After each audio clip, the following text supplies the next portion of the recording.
નમસ્કાર, આવતીકાલેમાં આપનું સ્વાગત છે. અને આવતીકાલે કેવી રણનીતિ મદદરૂપ થઈ શકશે અને કયા સંકેતો પર નજર રાખવી જોઈએ એની ચર્ચા સાથે હાજર છું હું જર્નાલ કંટી.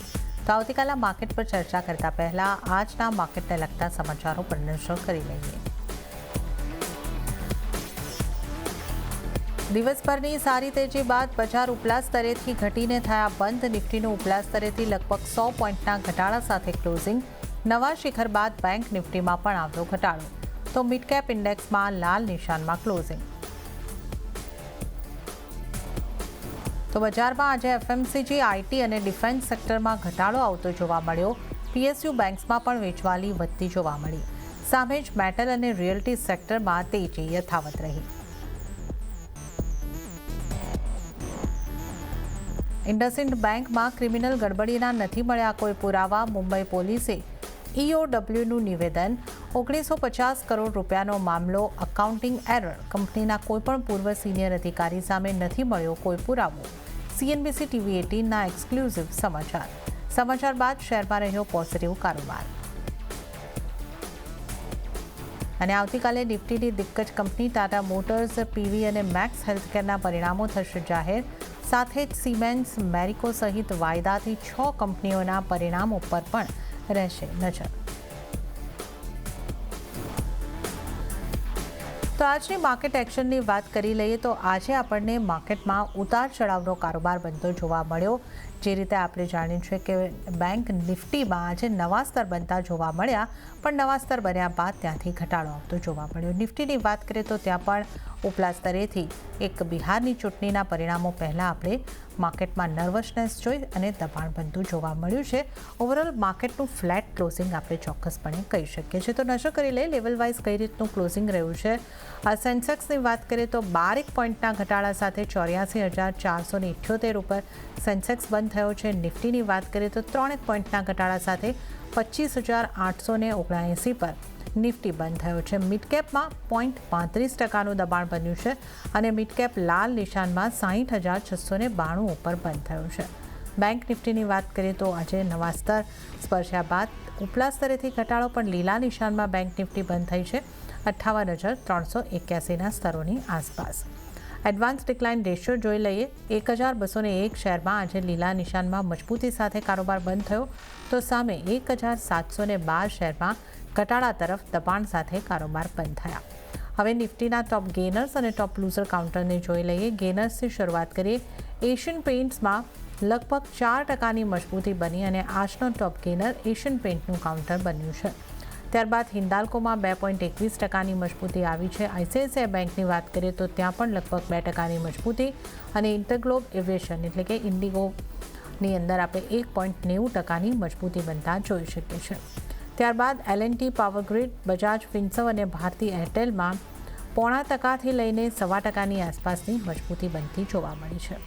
નિફ્ટી 50ના ટોપ લૂઝર કાઉન્ટર કયા રહ્યા ત્યાં નજર કરી લઈશું. આજનો ટોપ લૂઝર કાઉન્ટર ઇટરનલ રહ્યો છે 3.58%ના દબાણની સાથે. ત્યારબાદ M&M 1.46%નું દબાણ, ONGCમાં 1.18%નું દબાણ અને BLમાં 1.17%નું દબાણ બન્યું છે. Trent, Tata steel, Tata motors અને શ્રીરામ ફાઇનાન્સમાં પણ લગભગ 1-1.25%ના દબાણ બનતા આપણે આજના દિવસે જોયા છે. તો આ નિફ્ટીના ટોપ ગેનર્સ અને ટોપ લૂઝર કાઉન્ટર્સ જોઈ લીધા. હવે આવતીકાલના બજારની ચર્ચા કરીશું અને આ ચર્ચા કરવા માટે આપણી સાથે જોડાયા છે બોનાન્ઝા પોર્ટફોલિયોના ધ્રુમિલ વિઠલાણી. ધ્રુમિલ, સ્વાગત છે આપનું CNBC બજાર પર. અને જે રીતે આજે આપણે ઉતાર ચઢાવનું એક સેશન જોયું અને ફ્લેટ માર્કેટ બંધ થયા છે 25,879 પર. હવે આવતીકાલે બિહારની ઇલેક્શનના રિઝલ્ટ ઉપર પણ નજર રહેવાની છે, પણ તમે કઈ રીતે જોઈ રહ્યા છો આગળ નિફ્ટીની ચાલ કઈ રીતની લાગી રહી છે અને નિફ્ટી માટે કેવી સ્ટ્રેટેજી અપનાવવાની સલાહ આપશો? યસ, ગુડ ઇવનિંગ તમને બધા વિવર્સને. નિફ્ટીમાં આપણે જોઈએ ડેલી ટાઈમ ફ્રેમ પર હાઈવે કેન્ડલ બની છે. સો બેસિકલી ઇન્ડિકેશન છે કે માર્કેટમાં વોલેટિલિટી આજના સેશનમાં જોવા મળી છે ને sort of tug of war હતું. ઓવરઓલ ટ્રેન્ડની વાત કરીએ નિફ્ટીની પોઝિટિવ છે. કાલના સેશનમાં જેમ આપણને ખબર છે કે બિહારનું ઇલેક્શન છે, લેવલ્સની વાત કરીએ આપણે 25,800 અને 26,000 આ 200 પોઈન્ટની રેન્જ છે. જો ફર્સ્ટ 1 આવરમાં 25,800 લેવલ બ્રીચ થશે, ટેકનિકલી આપણને 25,600 લેવલ બી જોવા મળશે. અપસાઇડ પર 26,000. સ્પોટમાં જો 26,000 લેવલ બ્રીચ થશે અપસાઇડ પર તો આપણને 26,200 અને 26,300 લેવલ બી જોવા મળી શકે છે. સો કાલના માટે નિફ્ટી પર આઉટલુક એક કન્ડિશનલ રહેશે. ઓપ્શન્સ ફ્રન્ટ પર આપણે જોઈએ ક્લિયરલી જે ATM સ્ટ્રાઇક્સ છે ત્યાં ક્લિયરલી આપણે જોઈ શકીએ કે જે ઓવાઈ પાર્ટિસિપેશન છે કોલ સાઇડ અને put side it is nearly same 5.61 crore O I put side પર છે એટીએમ સ્ટ્રાઇક્સની અને કોલ સાઇડ પર આપણે છે તો it is nearly 5.98 so PCR is near 1 clear indication છે કે એક ટગ ઓફ પર જોવા મળે છે પર્ટિક્યુલરલી સ્ટ્રાઇક વાઇઝની આપણે વાત કરીએ લાસ્ટ 1 આવરમાં 25,850 25,800 અને 25,750 ત્રણેય સ્ટ્રાઇક્સ પર પુટ સાઇડ પર શોર્ટ કવરિંગ થઈ છે તો ક્લિયર ઇન્ડિકેશન છે કે પાર્ટિસિપન્ટ આપણી પોઝિશન્સ ક્લોઝ કરે છે લોંગ સાઇડની અને અપ સાઇડ પર આપણે જે કોલમાં 26,000 અને 26,100 પર લોંગ બિલ્ડઅપ થયું છે તો એક હેજિંગ થાય છે ઓટીએમ ના કોલ્સ બાય થાય છે તો ક્લિયરલી આઉટલુક કંડિશનલ રહેશે 26,000 ઉપર નિફ્ટી જાય તો જ લોંગ કરો ફોર ધી ટાર્ગેટ ઓફ 26,200 અને 25,800 આવરલી ક્લોઝિંગ આવે લોઅર એન્ડ પર તો એક શોર્ટ પોઝિશન બનાવી શકો છો for the target of 25,600 intraday basis Nifty બેંકમાં આપણે જોઈએ તો બેંક નિફ્ટીમાં આઉટલુક ડેફિનેટલી સ્ટ્રક્ચર તમે જો તો પોઝિટિવ છે બીકોઝ 52 વીક હાઈ પાસે ટ્રેડ કરે છે ઓવરઓલ લોઅર એન્ડ પર 58,000 એક ઇમિડિયેટ સપોર્ટ છે અને રેઝિસ્ટન્સની વાત કરીએ મલ્ટિપલ ટાઈમ ઓલમોસ્ટ લાસ્ટ 3 વાર 58,500 પરથી સેલિંગ જોવા મળી છે સો બેંક નિફ્ટી માટે 58,000 અને 58,500 ની રેન્જ રહેશે 58,500 નો ઉપર છે તો એક લોંગ પોઝિશન ઇનિશિયેટ કરી શકો છો ફરી ટાર્ગેટ ઓફ 58,750 અને લોઅર એન્ડ પર 58,000 એક ઇમ્પોર્ટન્ટ સપોર્ટ છે જો એ લેવલ્સ બ્રીચ થશે તો આપણને 57,500 ના લગભગ જોવા મળી શકે છે ઓકે તો અહીંયા આગળથી એક conditional view Nifty bank Nifty બંને માટે ધ્રુમિલ ધરાવી રહ્યા છે તો જો પહેલાં નિફ્ટીની વાત કરી લઈએ તો જો 26,000ના સ્તર બને છે તો તમે લોંગ સાઇડ રહી શકો છો 26,200ના ટાર્ગેટ માટે પણ જો 25,800ના સ્તર બને છે તો તમે સેલ સાઇડ રહી શકો છો 25,600ના ટાર્ગેટ માટે તો આ એક કન્ડિશનલ વ્યૂ અહીંયા આગળથી બની રહ્યો છે નિફ્ટી માટે અને બેંક નિફ્ટી માટે પણ આ જ રીતનો વ્યૂ છે 58,500 મળે તો લોંગ 58,750 માટે અને 58,000ના સ્તર બને છે તો શોર્ટ 57,500 માટે તો આ એક view conditional view Nifty bank Nifty ઉપર આવતીકાલ માટે ધ્રુમિલ રાખી રહ્યા છે તો આ નિફ્ટી અને બેંક નિફ્ટીની વાત કરી હવે સ્ટોક સ્પેસિફિક આપણે વાત કરી લઈએ એશિયન પેઇન્ટ્સના કાઉન્ટરથી ધ્રુમિલ શરૂઆત કરીએ આજનો ટોપ ગેનર કાઉન્ટર એશિયન પેઇન્ટ્સ બન્યો છે 4% મજબૂતી આ કાઉન્ટરે આજે દર્શાવી છે તો આ કાઉન્ટર પર આપની સલાહ કઈ રીતની બનશે કેવા લાગી રહ્યા છે આના ચાર્ટ તો એશિયન પેઇન્ટની વાત કરીએ સેકન્ડરી ટ્રેન્ડ સ્ટોકની હવે આપણે જોઈએ તો ચેન્જ થાય છે પોઝિટિવ થાય છે હેવિંગ સેડ ધેટ સ્ટોકમાં આપણે જોઈએ સપ્ટેમ્બર 2024માં જે હાઈસ બનેલા અરાઉન્ડ 3,340 3,350 ત્યારબાદ એક શાર્પ ડિક્લાઇન જોઈએ આપણે અને જે લોઝ બન્યા છે બોટમ આઉટ થયો છે stock wit was nearly levels of 2,200 અને ત્યાં એનો જે ફિબ રેશિયો છે 0.618% નો ગોલ્ડન રેશિયો છે એના રેઝિસ્ટન્સ છે 2,900 નો તો શોર્ટ ટર્મ માટે પોઝિશન લીધી 2,900 માટે પ્રોફિટ બુકિંગ કરી શકો છો પોઝિશનલી 2,700 ની પર જ્યાં લગી સ્ટોક છે આઉટલુક પોઝિટિવ છે બાય ડીપ જો ઘટાડેમાં 2,800 2,780 આવે તો તમે બાઇંગ કરી શકો છો લોઅર એન્ડ પર સ્ટોપ લોસ તમે મેન્ટેન કરી શકો છો 2,700 નો અપસાઇડ પર આપણને 2,900 અને 950 ના લેવલ જોવા મળી શકે છે હેવિંગ સેડ ધેટ લોઅર હમણાં જે લોકોએ શોર્ટ ટર્મમાં પોઝિશન બનાવી સો કરંટ લેવલ્સ પર 2,900 ના આસપાસ તમે પ્રોફિટ બુકિંગ કરી શકો છો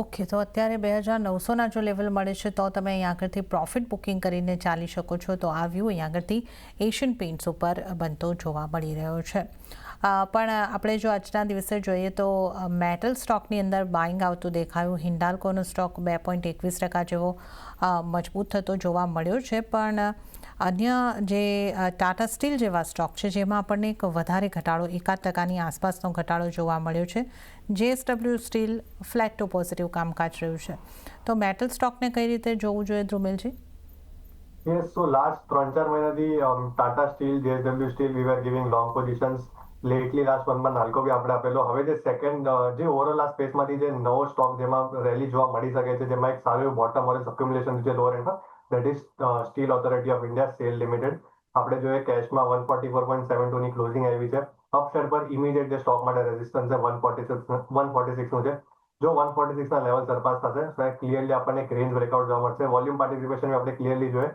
લાસ્ટ વીક ઓફ ઓક્ટોબર થી બાય ડેઝ ના volume participation is exceeding the sell days તો મને લાગે છે 151 અને 160 ના લેવલ જોવા મળી શકે છે જેમ 146 ની ઉપર લોંગ પોઝિશન ઇનિશિયેટ કરી શકો છો લોઅર એન્ડ પર એક 140 નો સ્ટોપ લોસ રહેશે અને નિયર ટર્મ આપણને 160 ના લેવલ સેલ દેખાડી શકે છે સો ઓવરઓલ મેટલ પેકમાંથી તમે સ્ટીલ ઓથોરિટી પર એક ધ્યાન રાખી શકો છો ઓકે તો મેટલમાંથી steel authority of India SAIL ઉપર તમે એક ધ્યાન રાખીને ચાલી શકો છો ખરીદી કરીને ચાલી શકો છો તો અહીંયા આગળથી એક બાઇંગની સલાહ બની રહી છે 140નો સ્ટોપ લોસ ધ્યાને રાખવાનો રહેશે 150થી લઈને 160ના ટાર્ગેટ જે છે એ તમને સેલમાં જોવા મળતા દેખાઈ શકે છે તો આ આપણે અહીં આગળથી મેટલ સ્ટોક્સની વાત કરી હવે બેંક્સની વાત કરી લઈએ.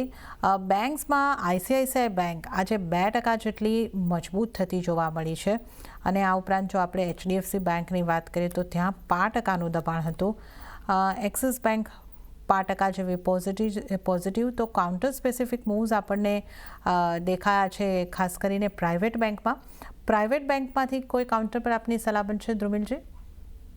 યસ, સો પ્રાઇવેટ બેંકમાંથી આપણે પર્ટિક્યુલરલી જોઈએ જે મિડ કેપ બેંક છે પ્રાઇવેટ સાઇડ પર એ કાફી એટ્રેક્ટિવ લાગે છે. એમાંથી 2 સ્ટોક્સ છે જેમાં આપણને સારી પોઝિટિવિટી જોવા મળી છે છેલ્લા 1 મહિનામાં. જે પહેલો સ્ટોક છે તેમાં આપણે એક બાઇંગ ઇનિશિયેટ કરી શકીએ છીએ, that is city union bank. હમણાં આપણે જો 259.95 ની ક્લોઝિંગ આવી છે, ઓલમોસ્ટ આપણે જે 52 હાઈની ક્લોઝિંગ છે. ઇમિડિયેટ જે સ્ટોકમાં છે resistance it is around 261 levels. જેમ 261 લેવલ્સનો બ્રેકઆઉટ આવશે તો આપણને ઓલમોસ્ટ 10 પોઈન્ટ નફું જોવા મળશે. સો નિયર ટર્મમાં 270-72 ના ટાર્ગેટ્સ છે. લોઅર એન્ડ પર 253 આપણે જોઈએ કરન્ટલી એક બેઝ બન્યો છે, જ્યાં લગીને 253 ની ઉપર સિટી યુનિયન બેંક કામ કરે છે. ત્યાં આપણને 270 માટે એક પોઝિશન તમે બનાવી શકો છો. જે સેકન્ડ સ્ટોક છે that is federal bank. Federal બેંકમાં આપણે જે સ્ટ્રક્ચર કાફી પોઝિટિવ છે. Stock back to back last almost 4 દિવસથી 9 દિવસની મૂવિંગ એવરેજ છે ડેલી ટાઈમ ફ્રેમ પર ત્યાં સપોર્ટ લે છે. અપસાઇડ પર ઇમિડિયેટ જે સ્ટોક માટે રેઝિસ્ટન્સ છે 240 છે. તો ત્યાં કન્ડિશનલ બાય કરશું આપણે. હમણાં ક્લોઝિંગ છે 235 સ્પોટમાં. 240 ની ઉપર જાય તો આમાં 250 ના નેક્સ્ટ રિવાઇઝ ટાર્ગેટ બનશે. So bye about 240, lower and પર એક સ્ટોપ લોસ રહેશે 230 નો. અપસાઇડ પર આપણા 2 ટાર્ગેટ્સ રહેશે 250 અને 255. સો ઓવરઓલ બેન્કિંગ સ્પેસમાંથી ફેડરલ બેંક અને સિટી યુનિયન બેંક મારા 2 ટોપ પિક રહેશે. હવે આપની પસંદગીના સ્ટોકની વાત કરી લઈએ તો આપના ટ્રેડિંગ કોલ્સ કયા રહેશે? યસ, સો આજે મારા અહીંથી 2 પિક રહેશે. જે પહેલો પિક છે એ છે થાયરોગાઇડ ટેકનોલોજીસ. ડેલી ટાઈમ ફ્રેમ પર આપણે જોઈએ સ્ટોકમાં એક સારું એવું રાઉન્ડિંગ ફોર્મેશનનું બ્રેકઆઉટ જોવા મળે છે. મંથલી ટાઈમ ફ્રેમ પર જે 2021 ના હાઈઝ હતા સ્ટોક નિયરલી 11 પાસે અપ્રોચ કરે છે ને આજે આપણે જોઈએ સારું એવું વોલ્યુમ પાર્ટિસિપેશન જોવા મળ્યું છે અને બાઇંગ ડેઝ આપણે ક્લિયરલી જોઈએ સ્ટોકમાં વોલ્યુમ પાર્ટિસિપેશન છે, ડિલિવરી બાઇંગ થાય છે. સો 1490 કરન્ટલી રેટ છે. કરંટ લેસ પર બાઇંગ કરો 1450 સ્ટોપ લોસ રહેશે. અપસાઇડ પર આપણને 2 ટાર્ગેટ શોર્ટ ટર્મમાં જોવા મળશે 1550 અને 1570. જે મારો બીજો પસંદગી છે it is silver ETF, silver BeES. હમણાં આપણે જોઈએ યુએસડીમાં ક્લિયરલી હમણાં જે ડોલર હાઉસમાં જોઈએ સિલ્વરમાં એક weekly as well as monthly time frame પર બ્રેકઆઉટ જોવા મળે છે. $53 ચાલે છે. આપણે સારું એવું કરેક્શન જોયું ઓક્ટોબરમાં ઓલમોસ્ટ 20% નું એક ડિક્લાઇન જોવા મળ્યું અને વીકલી ટાઈમ ફ્રેમ પર જે રિવાઇઝ ટાર્ગેટ બને છે યુએસડી ટાઉન્સમાં ઇટ ઇઝ અરાઉન્ડ $65. સો તે નિયરલી 14 to 15% ની અપસાઇડ આપણને જોવા મળી શકે છે. સો નિપ્પોનનું એક સિલ્વર બીસ ETF છે. હમણાં આપણે જોઈએ આજની જે ક્લોઝિંગ છે ઇટ ઇઝ એટ 157. તો 155 અને 160 આ રેન્જમાં બાઇંગ કરો. 140 નો સ્ટોપ લોસ રહેશે. નેક્સ્ટ 3 મંથમાં આપણામાં ટાર્ગેટ્સ 185 અને 190 ના છે. સો આ 2 પિક મારા એન્ટ્રી રહેશે. ઓકે, તો એક સ્ટોકમાંથી સલાહ બની રહી છે થાઇરો કેર પર, જ્યાં તમે ખરીદી કરીને ચાલી શકો છો. સ્ટોપ લોસ 1450નો રાખવાનો રહેશે અને ટાર્ગેટ જે છે પહેલો ટાર્ગેટ 1550 અને બીજો ટાર્ગેટ 1570 સુધીનો બનતો જોવા મળી શકે છે. તો થાઇરો કેર પર એક ખરીદી કરીને ચાલવાની સલાહ. અને બીજી સલાહ ધ્રુમિલજીની સિલ્વર ETF, નિપ્પોનના સિલ્વર ETFની અંદર ખરીદી કરીને ચાલવાની સલાહ છે 3 મહિનાનો આઉટલુક રાખીને. અને અહીંયા 185ના ટાર્ગેટ તેઓ જોઈ રહ્યા છે, 140નો સ્ટોપ લોસ. તો આ અહીંયા આગળથી આપણે ખાસ વાત કરી છે ધ્રુમિલજીના ખાસ પસંદગીના સ્ટોક અને એક ETFની આપણે વાત કરી છે. હવે વધુ સ્ટોક્સની અહીંયા આગળથી વાત કરી લઈએ. આજે કોચિન શિપયાર્ડના કાઉન્ટરમાં એક ખાસો ઘટાડો આવતો જોવા મળ્યો છે. એમ ડિફેન્સ સેક્ટરના કાઉન્ટરમાં થોડું દબાણ હતું, પણ કોચિન શિપયાર્ડ 0.5% જેટલો આપણને તૂટતો દેખાયો છે. તો આ સ્ટોક અને ડિફેન્સમાંથી અન્ય કોઈ સ્ટોક ઉપર આપની કોઈ સલાહ બનશે? યસ, સો ઓવરઓલ ડિફેન્સ સેક્ટર પર આઉટલુક થોડું નેગેટિવ છે. કોચિન શિપયાર્ડની પર્ટિક્યુલરલી આપણે વાત કરીએ સ્ટોકમાં એક ગેપડાઉન ઓપનિંગ છે, નો ડાઉટ ત્યાંથી બાઇંગ ઇનિશિયેટિવ છે. સ્ટોક એના મેક ઓર બ્રેક લેવલ પાસે ટ્રેડ કરે છે 1695. એક ઇમ્પોર્ટન્ટ સપોર્ટ લેવલ છે. જો 1695 ના લેવલ બ્રીચ થશે તો stock will head to the level of 1650. Position જો એક સ્ટોપ લોસ તમે સ્ટ્રિક મેન્ટેન કરી શકો છો 1695 નો. અપસાઇડ પર જ્યાં લગીન સ્ટોક એની જે 9 દિવસની મૂવિંગ એવરેજના નીચે પ્લેસ છે ત્યાં લગીન આઉટલુક નેગેટિવ છે, which is around 1730. So Outlook Cochin shipyard પર નેગેટિવ છે, જ્યાં લગીન સ્ટોક 1730 ના નીચે કામકાજ કરે છે. ઓકે, તો કોચિન શિપયાર્ડ પર નેગેટિવ આઉટલુક અને કયા લેવલ્સ તમારે ધ્યાને રાખવાના છે એ અહીંયા આગળથી તમને ધ્રુમિલજીએ જણાવ્યા છે. આ જ રીતનો એક ઘટાડો આપણને લેમન ટ્રીના સ્ટોકમાં પણ જોવા મળ્યો. 5% આસપાસનું દબાણ આ સ્ટોકની અંદર જોવા મળ્યું છે. અહીંયા શું કરવું જોઈએ? સો લેમન ટ્રીમાં આપણે જોઈએ સ્ટોકમાં આપણે સારું એવું બ્રેકઆઉટ જોયેલું સેકન્ડ વીક ઓફ ઓગસ્ટમાં. ઓલમોસ્ટ આપણે જોઈએ જે બ્રેકઆઉટ રેન્જ હતી 1 યરની હતી. ત્યારબાદ સ્ટોકે જે હાઈસ બનાવેલા which was near levels of 180, 182. After that we so good meaningful correction. Stock એના મેજર સપોર્ટ ઝોન પાસે આવે છે જે છે 150. સો કાફી એટ્રેક્ટિવ લેવલ પાસે આવે છે 150, 155 રેન્જમાં બાઇંગ કરો. જ્યાં લગીન સ્ટોક 140 ના ઉપર પ્લેસ છે, આપણને અપસાઇડ પર 180 ના લેવલ જોવા મળી શકે છે નેક્સ્ટ મંથમાં. સો લેમન ટ્રી પર એક આઉટલુક પોઝિટિવ છે, સારા સપોર્ટ પાસે આવ્યો છે, એક સારું એવું રિસ્ક રિવોર્ડ બી બને છે. સો કરંટ લેવલ્સ પર અક્યુમુલેટ કરો. સ્ટોપ લોસ જેમાં રહેશે 140 નો રહેશે, અપસાઇડ પર 180 ના લેવલ્સ આપણને નિયર ટર્મમાં જોવા મળી શકે છે. ઓકે, તો લેમન ટ્રી પર આપણે અહીંયા આગળથી ખાસ કરીને વાત કરી કેવો વ્યૂ તમારે રાખવાનો રહેશે. અને હવે આપણે જો વાત કરી લઈએ ઓટો કાઉન્ટર્સની, અહીંયા એમએનએમ જેવા દિગ્ગજ કાઉન્ટરમાં 2% આસપાસનો ઘટાડો દેખાયો. પણ સામે જો આપણે અન્ય કાઉન્ટર ઉપર નજર કરી લઈએ, એક તો સંવર્ધન મધરસન, આ સ્ટોકમાં આજના દિવસે એક ખૂબ સારી મજબૂતી આપણને જોવા મળી છે. ઓટો સ્પેસને તમે કઈ રીતે જોઈ રહ્યા છો ધ્રુમિલજી? યસ, તો ઓવરઓલ તમે મેન્શન કર્યું કે સ્ટોક સ્પેસિફિક કામકાજ થાય છે. એમએનએમમાં નો ડાઉટ એક પ્રોફિટ બુકિંગ જોવા મળે છે, સ્ટ્રક્ચર કાફી પોઝિટિવ છે. જ્યાં લગીન સ્ટોક 3600 ના ઉપર છે, નિયર ટર્મમાં આઉટલુક પોઝિટિવ છે. અપસાઇડ પરથી ઇમિડિયેટ રેઝિસ્ટન્સ છે 3750 નો છે, જે મી લેવલ્સના ક્લિયરન્સ આવશે. We can even see levels of 3800. Overall auto સ્પેસમાંથી મને એક જ સ્ટોક જે હમણાં પસંદગી લાગે છે ટેકનિકલી ક્લિયરલી આપણે જોઈએ, દેટ ઇઝ અશોક લેલેન્ડ. સ્ટોકમાં આપણે જોઈએ સારું એવું એક અપસાઇડ પર રેન્જ બાઉન્ડ એક્શન બાદ સ્ટોકમાં બ્રેકઆઉટ જોવા મળ્યું છે અબાઉટ ધી લેવલ્સ ઓફ 144. આજે બી આપણે જે સ્ટ્રોંગ પોઝિટિવ કેન્ડલ બની છે. કાલના સેશનમાં એક નેગેટિવ ડેવલપમેન્ટ થયેલું, બેરિશ એંગલ્ફિંગ કેન્ડલ બનેલી, એને સ્ટોકે સરપાસ કર્યું છે ક્લિયર છે ને, એની ઉપરની ક્લોઝિંગ આવી છે. સો અશોક લેલેન્ડ મને લાગે છે ત્યાંથી 160-165 ના લેવલ્સ માટે રેડી થાય છે. જ્યાં લગી સ્ટોક 140 ના ઉપર કામકાજ કરે છે, બાય ડીપનો અપ્રોચ રખાય. જો ઘટાડીમાં 146-145 ના લેવલ્સ હવે બાઇંગ કરો, અપસાઇડ પર 160 ના ટાર્ગેટ્સ માટે. ઓકે, તો 160ના ટાર્ગેટ માટે અહીંયા આગળ અશોક લેલેન્ડ ઉપર ખરીદારી કરવાની સલાહ બનતી જોવા મળી રહી છે. તો આ આપણે ખાસ કરીને ઓટો સ્ટોક્સની અહીંયા આગળથી ચર્ચા કરી છે. વધુ થોડા સ્ટોકની અહીંયા આગળથી વાત કરી લઈએ. બાયોકોનનું કાઉન્ટર આજે પણ આપણને પોઝિટિવ કામકાજ કરતું દેખાયું, અને જ્યાં લગભગ 3.5% આસપાસની મજબૂતી બનતી જોવા મળી છે. બાયોકોનનું કાઉન્ટર આપને કેવું લાગે છે? તો બાયોકોનમાં આપણે જોઈએ સ્ટોકમાં ડેફિનેટલી એક પોઝિટિવ ડેવલપમેન્ટ થાય છે. વીકલી ટાઈમ ફ્રેમ પર અસેન્ડિંગ ટ્રાયંગલ પેટર્ન ફોર્મેશનનું બ્રેકઆઉટ જોવા મળ્યું છે અબાઉટ ધી લેવલ્સ ઓફ 400. ત્યારબાદ સ્ટોકમાં કન્સિસ્ટન્ટ એક બાઇંગ જોવા મળે છે. બાય ડીપનો અપ્રોચ રખાય. જો 405-408 ના રેન્જમાં હવે બાઇંગ કરે, જ્યાં લગી સ્ટોક હવે 390 જે બ્રેકઆઉટ કેન્ડલનો નિયરલી લો છે, એને એક સ્ટોપ લોસ મેન્ટેન કરીને અપસાઇડ પર 425 અને 435 ના લેવલ્સ આપણને જોવા મળશે. સો બાયોકોન પર એક બાય ડીપનો અપ્રોચ રાખવો જોઈએ. બાયોકોન પર ઘટાડે ખરીદી કરવાની અપ્રોચ તમે રાખીને ચાલી શકો છો. 425નો ટાર્ગેટ તમને અહીંયા આગળથી બનતો જોવા મળી શકે છે. 390નો સ્ટોપ લોસ બાયોકોન માટે તમે ધ્યાને રાખીને ચાલી શકો છો. હજી થોડા ઘટનારા સ્ટોક ઉપર નજર કરી લઈએ. ટોપ લૂઝર કાઉન્ટર નિફ્ટી 50નું ઇટરનલ, એની વાત કરી લઈએ, જ્યાં 3.5%ની આસપાસનું દબાણ બનતું આપણને જોવા મળ્યું છે. આ કાઉન્ટર ઉપર ધ્રુવેલજી આપની સલાહ કઈ રીતની બનશે? યસ, સો ઇટરનલની બી વાત કરીએ, ડેફિનેટલી છેલ્લા 4 વીકથી સ્ટોકમાં નેગેટિવ ક્લોઝિંગ જોવા મળે છે. બટ હમણાં આપણે જોઈએ સ્ટોક એના ઇમ્પોર્ટન્ટ સપોર્ટ લેવલ પાસે આવ્યો છે, જે ડિસેમ્બર 2024 ના હાઈસ હતા. મલ્ટિપલ આપણે ઓલમોસ્ટ 3 વાર ઈ લેવલ્સથી એક રિજેક્શન લીધેલું અને પછી એક સક્સેસફુલ બ્રેકઆઉટ જોવા મળેલું. તો જે રેઝિસ્ટન્સ લેવલ હવે સેમ લેવલ એક સપોર્ટનું કામ કરશે. Although we will wait for confirmation. Upside પર એક લેવલ છે, આપણે ધ્યાન રાખશું, ઇટ વિલ બી 305. જો 305 ના લેવલ સરપાસ થશે તો કન્ડિશનલ બાઇંગ ઓર એલ્સ એક બાઉન્સ પ્લેઆઉટ આપણે કરી શકીએ છીએ for the targets of 320. Lower and પર આપણે એક સ્ટોપ લોસ મૂકશું 295 નો. સો ઇટરનલ પર એક આઉટલુક કન્ડિશનલ રહેશે by about 303 levels. Stop loss 295 અને ટાર્ગેટ આપણે જેમાં રહેશે 320 ના રહેશે. ઓકે, કન્ડિશનલ બાય છે અને 295નો સ્ટોપ લોસ તમે ધ્યાને રાખીને 320ના ટાર્ગેટ ઇટરનલ પર બનતા જોઈ શકો છો. તો આપણે અહીં આગળથી ઇટરનલની વાત કરી છે.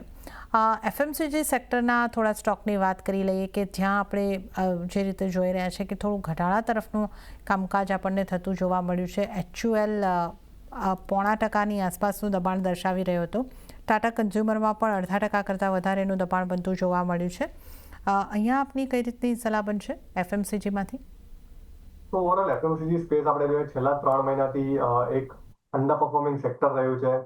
ઓલ્ધો એમાં એક સ્ટોક જેમાં ટેકનિકલી સ્ટ્રેન્થ દેખાઈ રહી છે underline, that is Tata consumer. આમાં આપણે જોઈએ weekly as well as daily time frame પર લોઅર એન્ડ પર સારું બેઝ ફોર્મેશન થાય છે. અપ સાઇડ પર રેઝિસ્ટન્સની વાત કરીએ સ્ટોક માટે 1175-1180 એક રેઝિસ્ટન્સ લેવલ છે. જો આ લેવલ સરપાસ થશે ડેલી ટાઈમ ફ્રેમ પર અને એની ઉપરની ક્લોઝિંગ આવે 1180 ની ઉપર, સ્ટોકમાં જે ટેકનિકલ ટાર્ગેટ બનશે ઓલમોસ્ટ 1250 ના બનશે. સો ઓવરઓલ એફએમસીજી સ્પેસમાંથી તમે ટાટા કન્ઝ્યુમરને ધ્યાન પર રાખી શકો છો. વોલ્યુમમાં બી આપણે જોઈએ સારું એવું વોલ્યુમ પાર્ટિસિપેશન જોવા મળે છે બાય ડેઝમાં. સો એક સારું આઉટ પરફોર્મન્સ આપણને જોવા મળશે, જેમ સ્ટોક 1180 ના ઉપર નીકળશે. સો 1250 માં મારા ટાર્ગેટ છે. લોઅર એન્ડ પર જે અમારો સ્ટોપ લોસ ધ્યાન રાખશું, ઇટ વિલ બી 1130.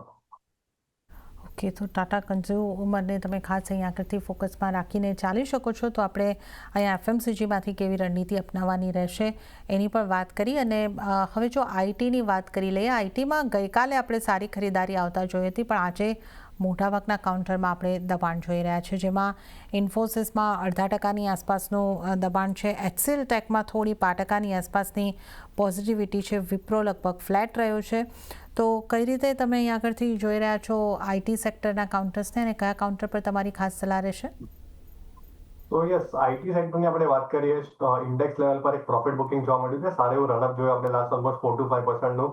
ઓવરઓલ આ સ્પેસમાંથી જે સ્ટોક મને એટ્રેક્ટિવ લાગે છે based on technical, that is HCl technologies. આમાં આપણે જોઈએ છેલ્લા 3 દિવસથી સારી એવી કેન્ડલ જોવા મળી છે સ્ટોક. આજે બી આપણે જોઈએ સ્ટોક પોઝિટિવમાં ક્લોઝ થયો છે. ઘટાડેમાં જો સ્ટોક 1560 1570 આ બેન્ડમાં આવે તો બાઇંગ કરે, જ્યાં લગી સ્ટોક 1525 ઉપર પ્લેસ છે. આપણને 1650 લેવલ્સ નેક્સ્ટ 1 to 2 મંથમાં જોવા મળી શકે છે. ઓવરઓલ આઈટી સ્પેસમાંથી એચસીએલ ટેકનોલોજીસ પર તમે ધ્યાન રાખી શકો છો. કે તો આઈટી સ્ટોક્સમાંથી એચસીએલ ટેક ઉપર ધ્યાન રાખીને ચાલો. અને અહીંયા એક ખાસ તમારે માટે ફોકસ રાખવાની સલાહ બની રહી છે, જ્યાં ખરીદારી કરવાની સલાહ તમારે માટે બની રહી છે 1650ના ટાર્ગેટને માટે. ઇન્ટરગ્લોબ એવિએશનની વાત કરી લઈએ. આ કાઉન્ટરમાં પણ આજે આપણને ખરીદારી જોવા મળી લગભગ 2% સુધીની. તો આ કાઉન્ટર પર આપની સલાહ કઈ રીતની બનશે ધ્રુમિલજી? યસ, સો ઇન્ડિગો આપણે જોઈએ સ્ટોકની જે પ્રાઇમરી ટ્રેન્ડ છે, લોંગ ટર્મ ટ્રેન્ડ પોઝિટિવ છે. ઓવરઓલ આ થીમ મને નેક્સ્ટ 1 યર માટે કાફી પસંદ લાગે છે. તો તમે ચાર્ટ બી જો વીકલી ટાઈમ ફ્રેમ પર સ્ટોકમાં સપોર્ટ જ્યાં હતો, major support was seen around 5550 level. સ્ટોકે ત્યાં ઓલમોસ્ટ સ્ટ્રોંગ પોઝિટિવ કેન્ડલ બનાવી છે, which is almost up by 5.7%. So every dip is a buy in the stock as long as stock હવે 5500 ઉપર પ્લેસ છે. આમાં જે નિયર ટર્મ ટાર્ગેટ છે 6000 અને 6016 છે. લોંગ ટર્મની વાત કરીએ, stock is getting ready for the levels of 6600 and 6800.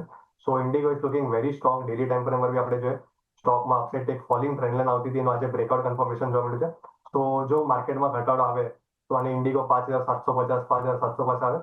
સો એક સારી એવી બાઇંગ ઓપોર્ચ્યુનિટી બનશે. લોઅર એન્ડ પર 5500 તમે સ્ટોપ લોસ મેન્ટેન કરી શકો છો. અપસાઇડ પર જે નિયર ટર્મ ટાર્ગેટ છે 6000 6100 અને 6200 ના છે. ઓકે, તો ઇન્ટરગ્લોબ એવિએશન ઉપર અહીંયા આગળથી 6000 અને 6000ની ઉપરના ટાર્ગેટ માટે ખરીદી કરીને ચાલવાની સલાહ. એકાદ વર્ષનો વ્યૂ રાખતા હોય તો પણ ખરીદી કરીને ચાલો. તો 5700ની આસપાસથી ખરીદી કરો. પહેલાં ટાર્ગેટ 6000 6100 અને એની ઉપર પણ ટાર્ગેટ બની શકે છે. સ્ટોપ લોસ 5500નો રાખો. તો આ ઇન્ડિગોના ઉપર આપણે ખાસ વ્યૂ લીધો છે. અને આ સાથે જ ધ્રુમિલજી, સમય થઈ રહ્યો છે આપની પાસેથી રજા લેવાનો, તો આપના કોઈ ડિસ્ક્લોઝર? તો આજે આપણે ઘણા સ્ટોક ડિસ્કસ કર્યા છે. કોઈ બી સ્ટોક હું પર્સનલ કેપેસિટીમાં હોલ્ડ નથી કરતો. ક્લાયન્ટ નોલેજ કંપની લેવલ પર ડેફિનેટલી પોઝિશન્સ હોઈ શકે છે. And thanks for inviting me on show. જી ધ્રુમિલજી, આપનો આભાર અમારી સાથે આ શો પર જોડાવા બદલ અને તમામ સ્ટોક્સ અંગે ચર્ચા કરવા બદલ. અને આ સાથે જ આવતીકાલેમાં હાલ પૂરતું આટલું જ. હાલ મને પણ આપશો રજા, પણ વધુ અપડેટ અને સમાચારો માટે આપ જોતા રહો CNBC બજાર. નમસ્કાર.